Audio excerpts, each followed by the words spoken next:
What's the biggest issue that you keep hearing? And of course, number one on the top of the list is it really feasible to do this? And that's what's going to take time. We really want to figure this out. It does require, funding from the federal government. There has to be some money to help offset costs. But public transportation in general is set up that way. So that's the issue. That seems to be the biggest issue. Is it feasible to actually have this rail in place again? It ran for, I don't know, 60, 70 years. It ended in the late 80s, and we're trying to bring it back. But that's why we're taking this is a very important phase for us to go through all of the financials, figure out ridership, population, all this stuff goes into the calculations. And we want to be able to prove, from a feasibility standpoint, this makes sense to bring this passenger rail back to the community. So, another question that we're asked a lot is, how's this going to benefit Montgomery County or all three counties? And a model that, if we hopefully long term would be able to replicate is almost like a model that you see in Europe.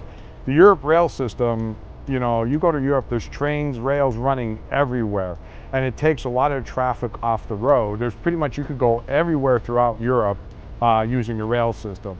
In the United States, 150 years ago or so, a lot of the rail was put in place, and we're kind of moving in that similar direction. And then over time, a lot of rail beds got pulled up and we kind of lost that as a transportation model.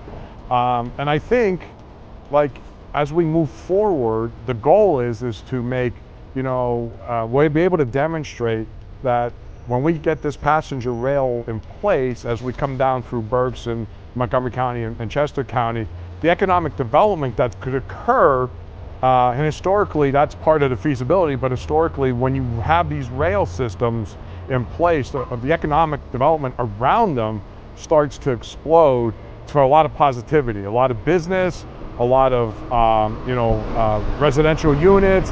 Not that we want to see it in population growth, but we want to be able to see very positive growth for the communities that these train stations and this rail system will be servicing. So hopefully with this project and a combination of what SEPTA is doing, and we add this rail service in, we start to be able to service more of Montgomery County from Montgomery County's point of view, and we're able to expand the economic development that could occur. We have a lot of a lot of businesses that want to come to Montgomery County, but they do ask about transportation and rail systems and all that.